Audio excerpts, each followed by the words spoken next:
llega a un 100%. Las tiazidas tienen una biodisponibilidad más predecible cuando se administran vía oral. Es por eso que presidimos de su presentación parenteral. La vida media de un fármaco nos ayuda a identificar o a saber con qué frecuencia se puede administrar un fármaco en específico en un periodo determinado. Entonces, en esta tabla, que es del Goodman, tenemos aquí 4 ejemplos de tiazidas, de las cuales 2 se pueden administrar múltiples veces en un periodo de 24 horas y las otras 2 se pueden administrar únicamente una vez al día. Tenemos la clortalidona y la indapamida, que se administra una sola vez al día, y tenemos la clorotiazida y la hidroclorotiazida, que se administran 2 y hasta 3 veces al día. La vida media de los diuréticos de ASA van desde las 2 horas de la furosemida hasta las 4 horas de la torsemida, por lo que en la actualidad no contamos con ningún diurético de ASA de vida media prolongada. Ahora vamos a estar hablando de la farmacodinámica.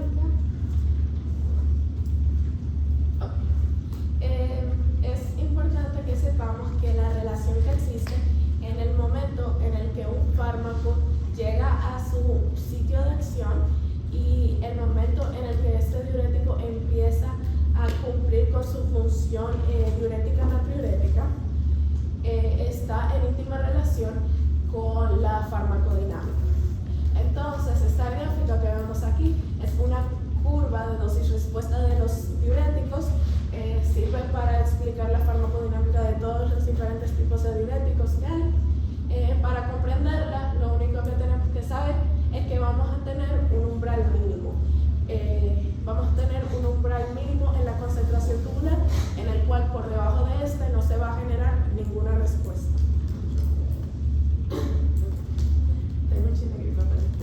Y vamos a tener un umbral máximo en el cual por encima de este no se va a producir ninguna respuesta mayor a la respuesta máxima obtenida. Entonces, la dosis efectiva tiene que estar entre el umbral mínimo y el umbral máximo. Entonces, teóricamente, si disminuye la filtración glomerular o la filtración de agua o la filtración de sodio, se va a ver afectada la respuesta máxima obtenida en cualquier tipo de fármaco, de diurético, que se produce. Ahora vamos a adentrarnos en los diferentes tipos de diuréticos que tenemos. Primero vamos a hablar de los inhibidores de la anhidrasa carbónica. En esta tabla tenemos 3 que se administran vía oral. Tenemos la acetazolamida, la diclofenamina, que no se distribuye en los Estados Unidos, y la metazolamina. Entonces, el mecanismo de acción de estos diuréticos consiste en que en el epitelio, las células del epitelio tubular están cargadas de anhidrasa carbónica. Entonces, se pueden reconocer 2 subtipos: la anhidrasa carbónica tipo 4, que se va a encontrar en las membranas luminal y vasolateral de las células, y la anhidrasa carbónica de tipo 3, que se va a encontrar en el citoplasma. Entonces, ellos se van a encargar básicamente de la reabsorción de bicarbonato y la secreción de ácido. Lo hacen facilitando la conversión reversible del ácido carbónico en dióxido de carbono y en agua en la luz tubular. Ellos lo hacen porque el dióxido de carbono se va a difundir con mayor facilidad hacia las células epiteliales, favoreciendo el equilibrio ácido-base. Entonces, este tipo de diurético lo que va a hacer es que va a bloquear potencialmente todas las formas de la anhidrasa carbónica, aboliendo casi completamente la reabsorción de bicarbonato de sodio. Entonces, los efectos que va a tener en la excreción de la orina es que los inhibidores de la anhidrasa carbónica producen en la orina una gran excreción de bicarbonato de sodio. El contenido de la orina que va a ser excretada, aproximadamente un 35% de esta va a ser bicarbonato de sodio. También, junto con este fenómeno y con la inhibición del ácido, va a conllevar a que la orina se alcalinice, conllevando a que el pH alcance hasta 8 puntos. Como hay una gran cantidad de bicarbonato que está siendo excretada en la orina, consecuentemente en el organismo se va a producir una acidosis metabólica.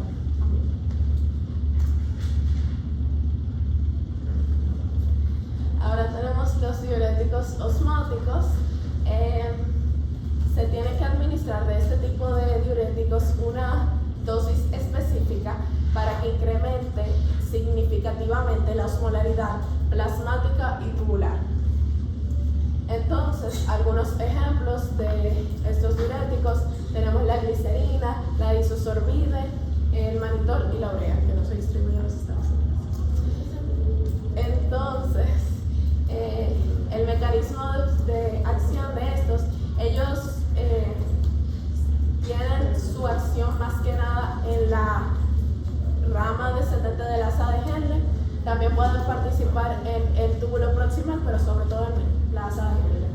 Ellos lo que van a hacer es que van a facilitar el movimiento de agua desde el interior de las células hacia los vasos sanguíneos, aumentando el volumen de líquido en los vasos sanguíneos, disminuyendo la viscosidad de la sangre, y el aumento del flujo sanguíneo a nivel renal va a facilitar la eliminación de cloruro de sodio y de urea. Entonces, como va a disminuir la tonicidad, también va a disminuir la reabsorción de agua, como hay, en la médula renal. Básicamente, como hay una menor concentración de solutos en esta parte de la nefrona, en esta parte del riñón, por el gradiente de concentración, por la osmolaridad, se va a reabsorber menor cantidad de agua.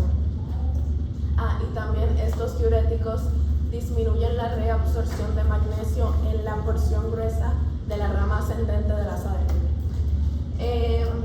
Sus efectos sobre la excreción de la orina es que ellos van a incrementar la eliminación de casi todos los electrolitos, como del sodio, del calcio, del potasio, del magnesio, del cloro, del bicarbonato y de fosfatos.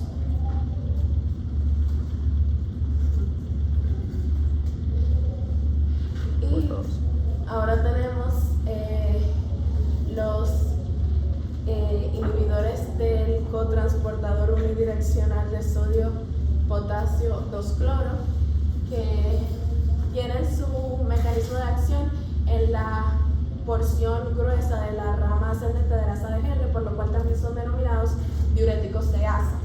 También se les denomina diuréticos de alto efecto terapéutico debido a que son extremadamente eficientes, porque cerca del 25% de la carga de sodio normalmente filtrada es reabsorbida en esta porción de la asa de Henle.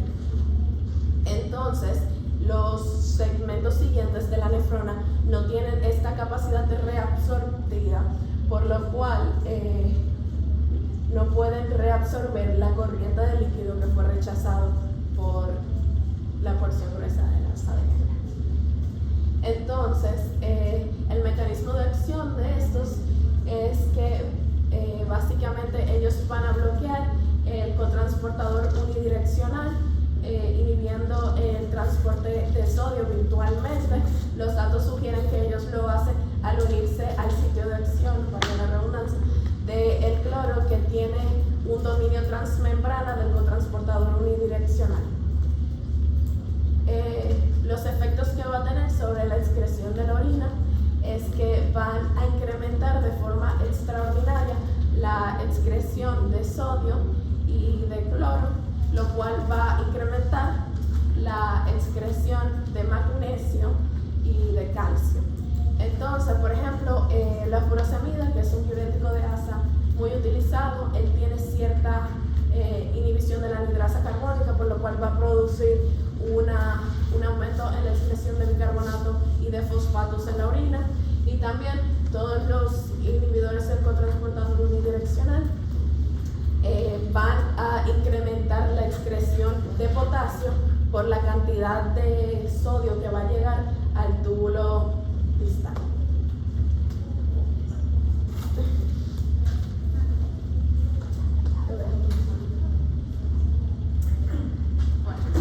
Entonces, continuando con los tipos de diuréticos, tenemos los diuréticos tiacídicos o similares a la tiacida. Se denominan así porque derivan de un compuesto con un nombre un poco difícil de pronunciar, pero básicamente contiene un compuesto tiacídico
el sistema simpático, mientras que la de a largo plazo está mediada por un cambio morfológico que sufren los túbulos de la nefrona, principalmente en los segmentos distales, si no me equivoco.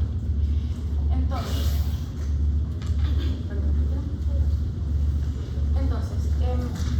básicamente, esto puede ser un poco peligroso porque se produce un efecto antinatriurético. ¿Qué significa esto? Que va a haber una retención del sodio tan potente como proporcional al volumen que se haya perdido, tanto de sodio como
Yes, puede contarlo.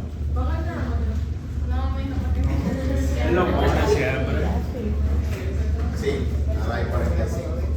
Entonces ustedes vieron un diurético es todo aquello que promueva o aumente la eliminación de orina. Entonces, ¿dónde actúan los diuréticos? En las diferentes partes de la nefrona. Por eso es importante nosotros indicarles a ustedes en qué punto de la nefrona actúa cada diurético, porque dependiendo de dónde actúe, ahí vamos a ver su potencia o su debilidad. Por eso vamos a dibujar una fea nefrona.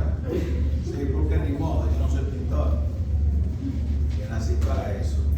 Entonces, los diuréticos llegan a la parte tubular, la mayoría, excepto los antagonistas de la aldosterona, que no tienen que llegar a los túbulos, sino que inhiben el efecto de la aldosterona. Entonces, vamos a hablar primero de los diuréticos inhibidores de la anhidrasa carbónica.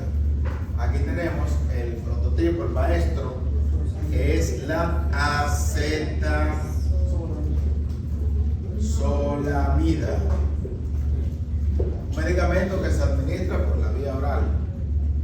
Al igual que todos los medicamentos, o la mayoría, no llegan al túbulo por filtración, sino por secreción tubular. ¿Por qué? Porque están unidos a proteínas. Por tanto, no van a llegar por aquí, porque por aquí tenemos una membrana que impide el paso de las proteínas. Recuerden ustedes que el bicarbonato está unido aquí al sodio.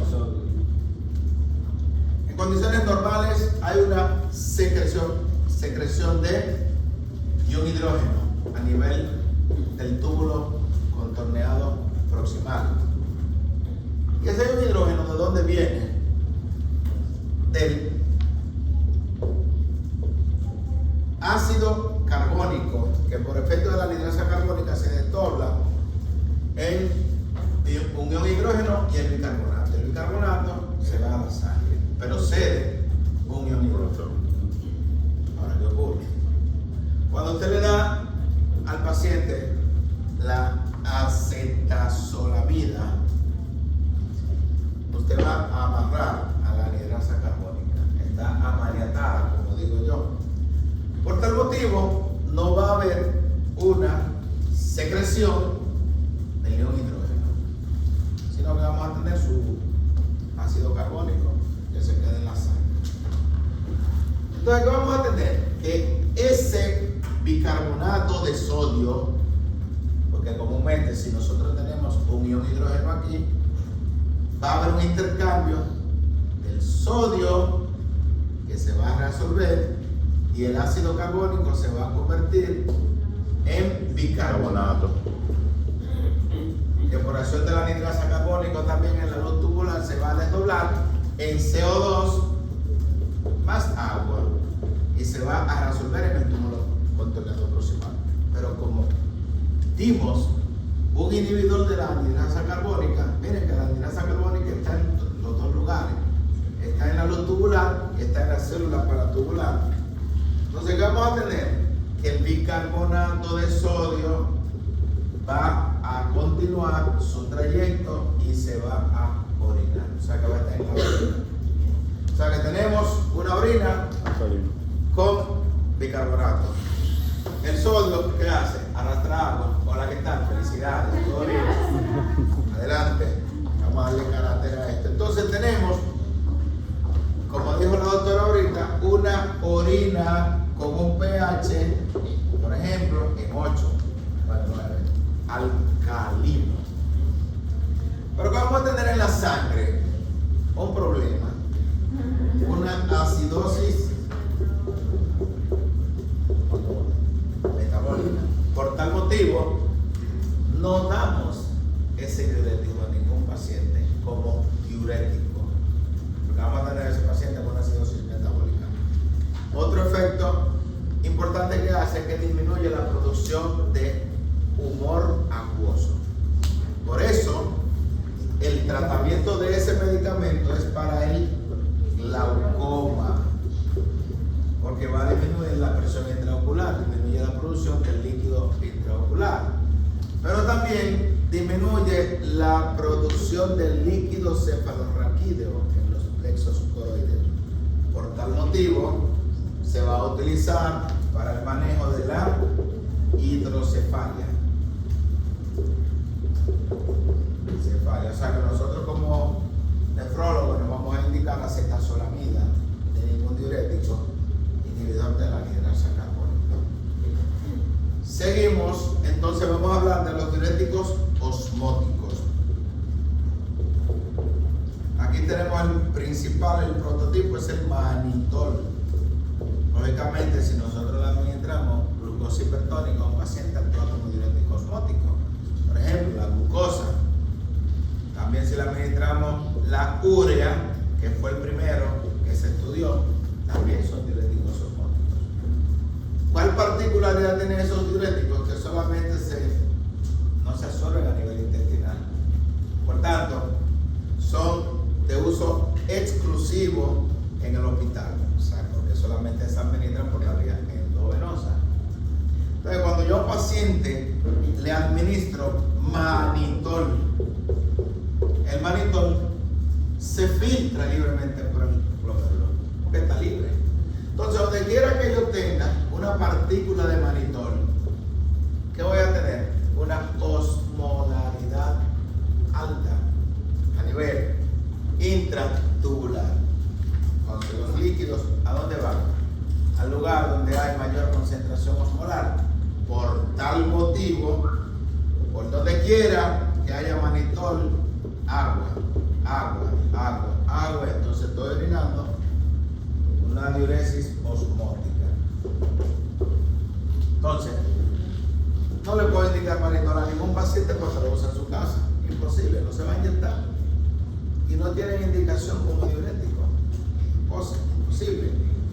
Y entonces, ¿quién usa manitol? El neurocirujano. ¿Cuál es el tratamiento? El edema cerebral. Por ejemplo, paciente masculino de los años que sea, de 20 años, se le atravesó una pared en Villamella. Siempre que se le atraviesa una pared a un motorista en Villamella, tiene un trauma craneoencefálico moderado severo, tomografía, edema cerebral difuso. ¿Qué dice el neurocirujano? Antes que nada, métele manitol. ¿Qué sucede? Tenemos el cerebro aquí. Entonces, tenemos los vasos sanguíneos. ¿El manitol dónde está? Aquí adentro.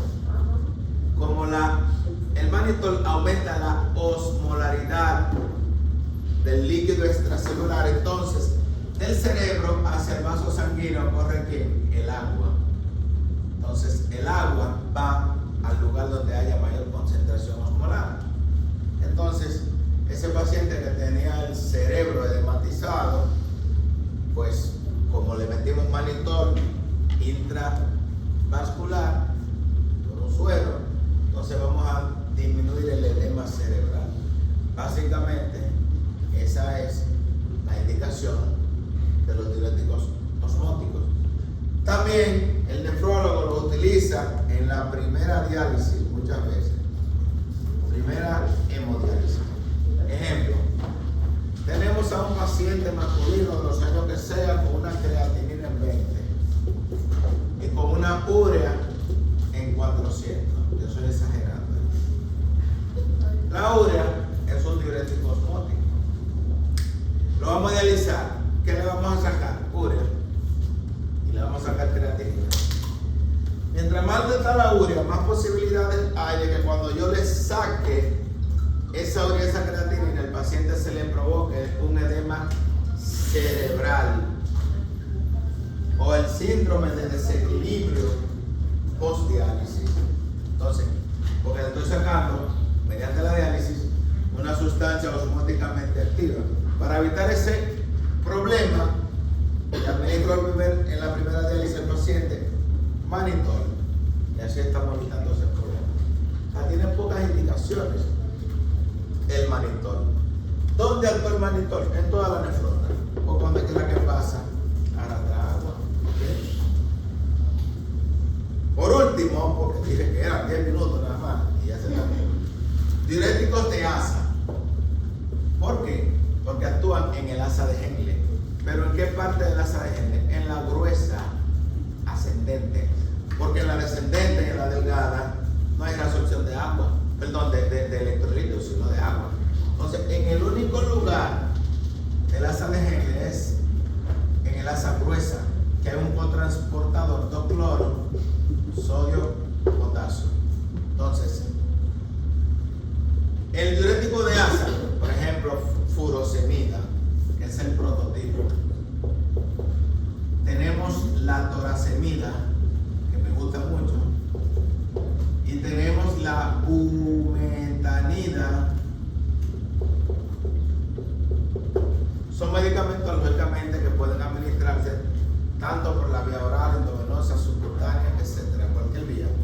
Llegan a la luz tubular por aquí también, porque están unidas a proteínas plasmáticas. Cuando ellos llegan, hacen su efecto a este nivel, bloqueando ese cotransportador de clorosódio potasio. Por tal motivo, van a evitar la reabsorción de ese 20 o 25% de sodio que se reabsorbe en el asa gruesa de Henle. También el cloro, y también el potasio, y también el magnesio. O sea, por eso, recuérdense que ese nivel se reabsorbe el 65% del magnesio. Por eso, cuando usted da diurético de asa, usted va a tener que todos esos electrolitos en sangre van a bajar. Va a haber una hipocloremia, una hiponatremia, una hipomagnesemia, una hipocalcemia, una toda esa cosa. Va a estar hipo. Son considerados diuréticos de alto techo, son considerados diuréticos más potentes y actúan más rápido que todos. De manera que aproximadamente en los primeros 5 minutos de usted administrar un diurético de asa, lo primero que se produce es una vasodilatación y luego viene el efecto diurético.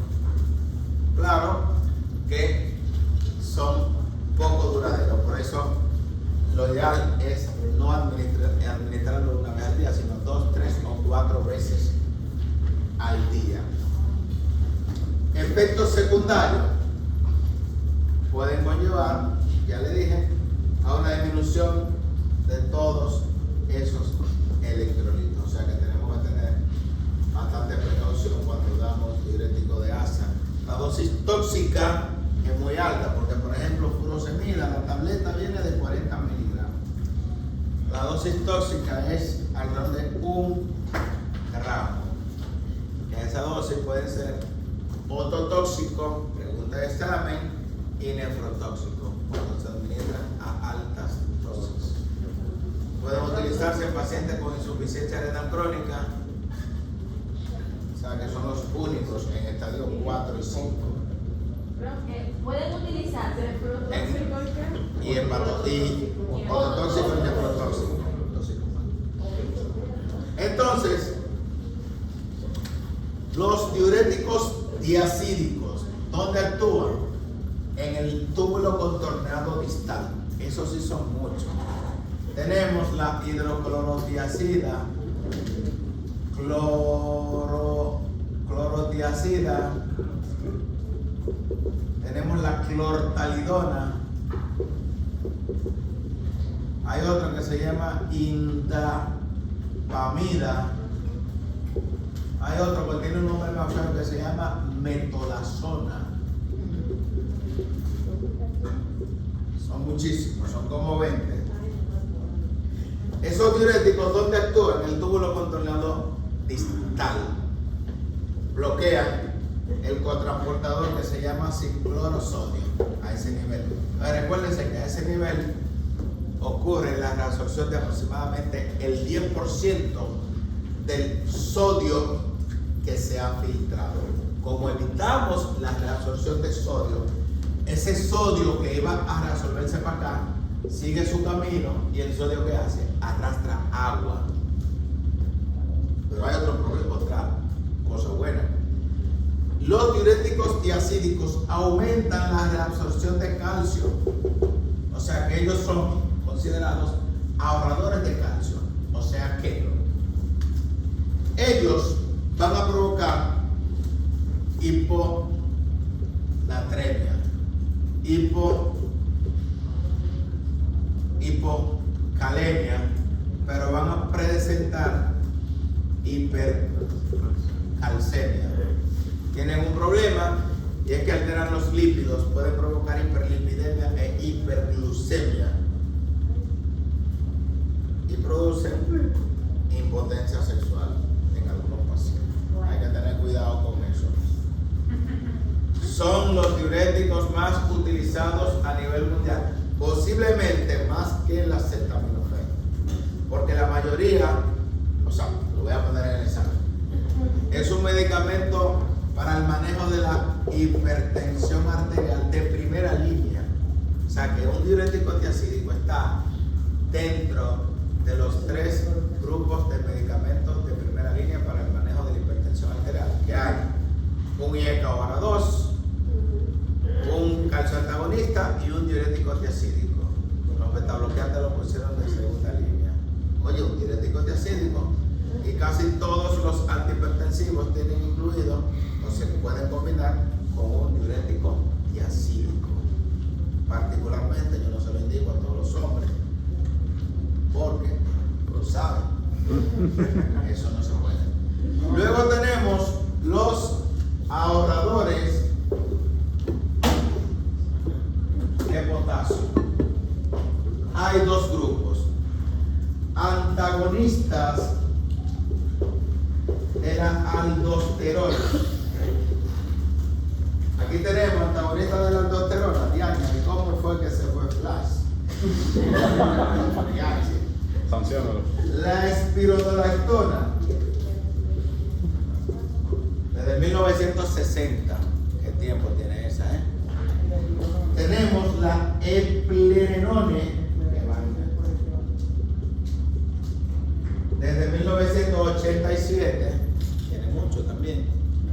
Y por último, la más importante, la finerenona,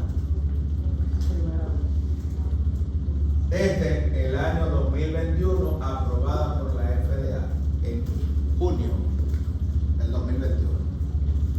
Esos medicamentos no actúan a nivel del túbulo, sino que son antagonistas de quién, de la aldosterona. Ahora, vamos a ver qué es lo que hace la aldosterona. La aldosterona es una hormona mineralocorticoide que actúa ¿dónde? En las células principales del túbulo cortado distal y el colector. ¿Qué hace ella? Reabsorbe sodio y elimina potasio. Entonces, es lo que hace en ese medicamento, que se une al receptor mineralocorticoide y va a impedir que la aldosterona haga eso. Por tanto, mantiene cerrado el canal del sodio de las células principales, y el sodio que iba a entrar por ahí no entra, sino que el sodio sigue su camino y arrastra agua. Sí. El potasio no puede salir, por eso es que como efecto secundario vamos a tener una hiperpotasemia cuando damos ese medicamento. Estos medicamentos, por ejemplo, la espironolactona es uno de los principales medicamentos para el manejo de la hipertensión arterial resistente. Esa es la espironolactona. La eplerenone y la espironolactona son medicamentos que se utilizan también para la falla cardíaca, muy importante. Y la finerenona, que es el mejor de todo, se utiliza para la falla cardíaca, falla renal, para la proteinuria, para la fibrosis cardíaca. O sea que es un medicamento sumamente bueno. Una pregunta. A nivel de asequibilidad para los pacientes, ¿la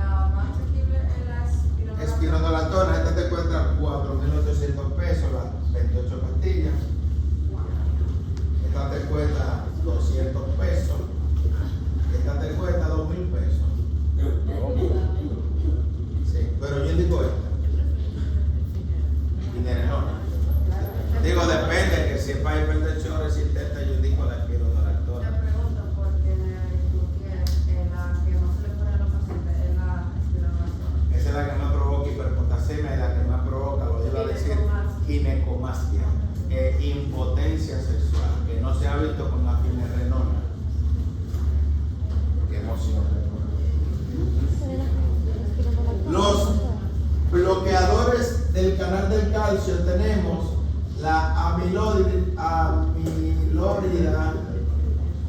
y el triamtereno. Perdón, del canal del sodio, el bloqueador del canal del sodio. ¿Qué es lo que ellos hacen? Prácticamente la misma. La mujer del MIME, que bloquea el canal del sodio. Y si el canal del sodio está bloqueado, el sodio no entra y el potasio no sale. Entonces, tiene su efecto diurético, pero no tienen efecto antiprotéico. No tienen efecto antifibrótico, no tienen efecto anti nada. Por eso, ustedes si quieren lo usan, pero yo no lo uso. ¿Para qué? Doctor, ¿qué dice ahí? Amilórida. Es el medicamento, lo que pasa es que yo digo feo. Doctor, disculpe. Sí, señor. Con ese medicamento usted dice que el sodio no entra y el potasio no sale. Él hace lo mismo, pero es el mismo medicamento, la amilórida, que bloquea el canal del sodio. Por tanto, si se cierra el canal del sodio que va por aquí no puede entrar. Okay. Y si el sodio no entra, el potasio no puede salir. Por tanto, va a haber una hiperpotasemia. Y por último, y no menos importante, tenemos los antagonistas de la vasopresina. Así que se llama, ¿verdad? Entonces tenemos el tolvaptan.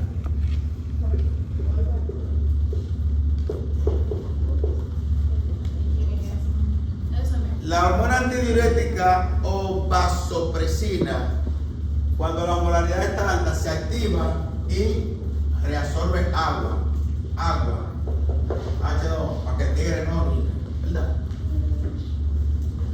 Y entonces, como reabsorbe agua, el sodio baja, ¿ok? Entonces, cuando yo tengo, por ejemplo, un paciente que yo quiero sacarle agua y no sodio, por ejemplo, en el caso de las hiponatremias, que yo le voy a dar un diurético que nada más saque agua, porque ese diurético lo que hace es, se me olvidó, ese actúa unido a la vasopresina, que la amarra, la tranca, ese no actúa en el túbulo, o sea que mira cómo son las vainas. Entonces amarra la vasopresina. Si la vasopresina está amarrada, el agua que se iba a reabsorber por ahí no se reabsorbe y sale sola. O sea, elimina agua, no sodio. Okay. Entonces, por eso es un diurético indicado para el manejo de las hiponatremias, básicamente. ¿Qué otra indicación tiene? No recuerdo, pero tal vez mañana